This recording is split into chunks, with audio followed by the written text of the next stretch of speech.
안녕하십니까. 법무법인 휘상의 황재한 변호사입니다. M&A 계약서에 도장을 찍고 엑시트에서 잔금을 받는 그 환희의 순간이 사실은 꽃길의 시작이 아니라 자칫하면 지옥 같은 불길 위를 걷게 되는 시작점이 될 수도 있습니다. 말도 안 되는 소리 같으시죠? 조금만 더 들어보시죠. 많은 대표님이 회사를 팔았으니 이제 모든 책임에서 벗어났다고 생각하시지만 사실은 전혀 그렇지 않습니다. 매수인은 단순히 대표님의 회사라는 껍데기만 산 것이 아닙니다. 대표님이 지난 수년간 회사를 키워오며 본의 아니게 저질렀던 아주 작은 실수들, 법적인 빈틈들, 그리고 장부 속에 숨겨진 부실까지 모조리 사간 셈입니다. 그리고 그들은 나중에 그 하자를 핑계로 대표님이 받으신 소중한 매각 대금을 다시 토해내라고 집요하게 요구할 것입니다. 오늘 법무법인 휘상은 중소기업 M&A 시장의 불편한 이면을 대표님들께 적나라하게 공개해드리려 합니다.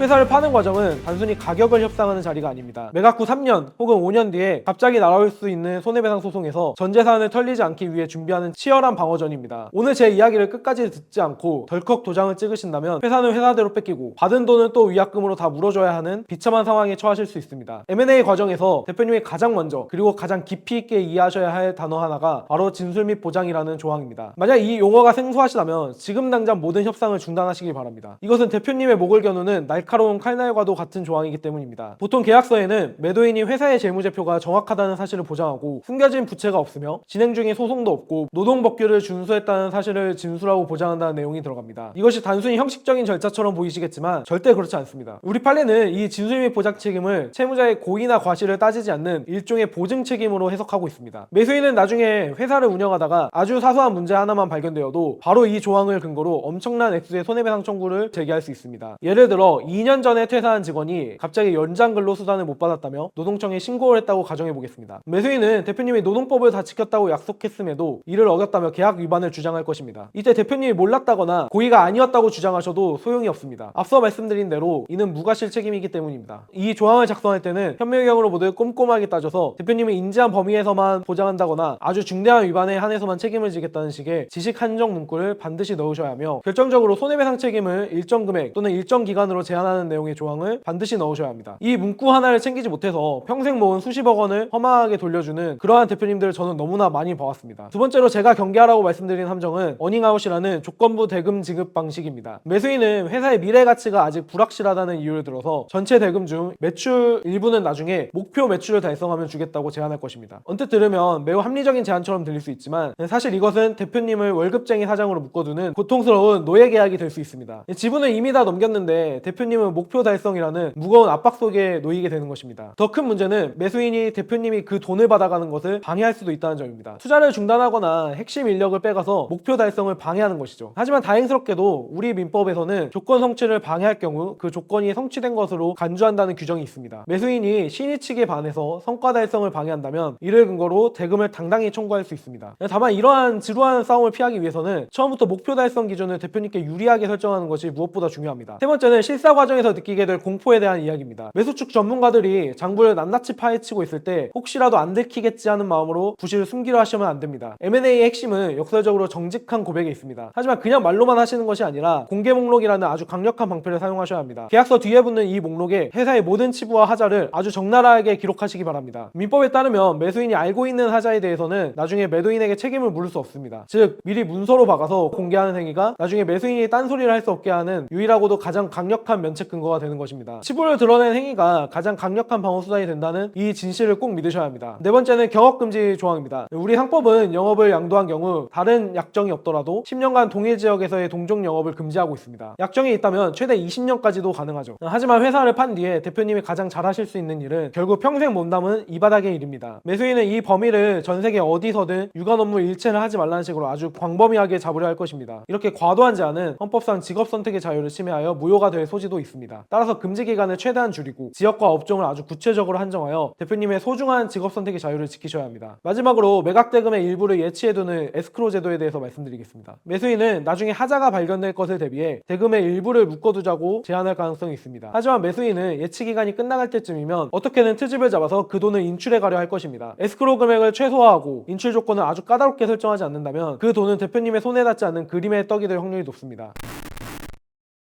중소기업 M&A는 축하받는 결혼식이 아닙니다. 이는 사실은 재산 분할을 전제로 한 치열한 이혼 소송과 같습니다. 상대방은 어떻게든 꼬투리를 잡아서 대표님의 노력과 결실을 깎으려 들 것이고 대표님은 그 공격으로부터 전 재산을 방어해내야만 합니다. 좋은 분을 만나서 다행이라는 덕담은 사진 찍을 때나 하시는 것입니다. 회계사는 숫자를 보지만 변호사는 그 숫자 나중에 불러올 책임을 봅니다. 자문수수료를 아까워하지 마시기 바랍니다. 최근에는 정부에서도 중소기업 M&A 활성화를 위해 자문 비용을 보조해주는 등 다양한 지원 사업을 펼치고 있습니다. 그런 혜택들을 잘 활용하셔서 전문가의 도움을 받으시는 것이 매각대금의 절반을 소송 비용으로 날리는 비극을 막는 길입니다. 저희 휘상을 선택하신다면 대표님의 화려한 성공이 소송과 파산이라는 아픈 상처로 끝나지 않도록 함께하도록 하겠습니다. 계약서에 숨어있는 독소 조항들을 저희가 세밀하게 걸러내어 대표님께 완벽한 방패를 쥐어드리겠습니다. 법무법인 휘상 황지한 변호사였습니다. 감사합니다.